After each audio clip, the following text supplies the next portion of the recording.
আচ্ছা আপনি বলেন তো দেখি, আপনার গ্রামে 60 বছর আগে আপনার ইউনিয়নে গ্রামে যে পরিমাণ মসজিদ দেখছেন, মসজিদের সংখ্যা বাড়ছে না কমছে? কত বাড়ছে বলেন তো দেখি? অনেক। মাদ্রাসা বাড়ছে, ওয়াজ মাহফিল বাড়ছে। এইবার আপনার লাইফ টাইমে, আপনার জীবনে থেকে আপনি বলেন, দেশ স্বাধীন হয়েছে 55 বছর, নিশ্চয়ই সবটাই মনে আছে। আপনি বলেন তো দেখি, প্রতি 10 বছর পর পর চুরি, ডাকাতি, খুন, হত্যা, ধর্ষণ, মিথ্যা, বলৎকার, জালিয়াতি, এটা বাড়ছে না কমছে? প্রতারণা, ধোঁকা বাড়ছে না কমছে? মানুষের মানুষের দ্বন্দ্ব, অবিশ্বাস, বিশৃঙ্খলা, শত্রুতা, হিংসা বাড়ছে না কমছে? বাড়ছে। কত পরিমাণ বাড়ছে?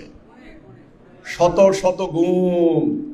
তাহলে এখন বলেন তো দেখি, তাহলে এখন বলেন, ওয়াজও বাড়লো, চুরি ডাকাতিও বাড়লো, তাহলে কি হলো? ওয়াজের ফল কি?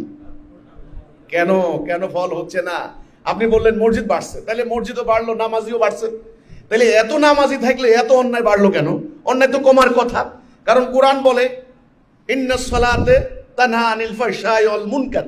সালাহ মানে নামাজ নিশ্চয়ই ফাহিশা কাজ থেকে বিরত রাখবে। তো রাখলো কোথায়? আরে ভাই, মিলতে হবে তো সূত্রের সাথে, নাকি?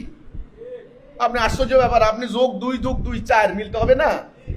না মিললে কি এটা অঙ্ক হলো নাকি? আমার যুক্তির কথা। তাহলে কেন এত মসজিদ, মাদ্রাসা, এত নামাজ, রোজা, এত লেবাস, এত এলেম, এত আলেম, এত কিছু থাকার সত্ত্বেও শান্তি কোথায় গেল?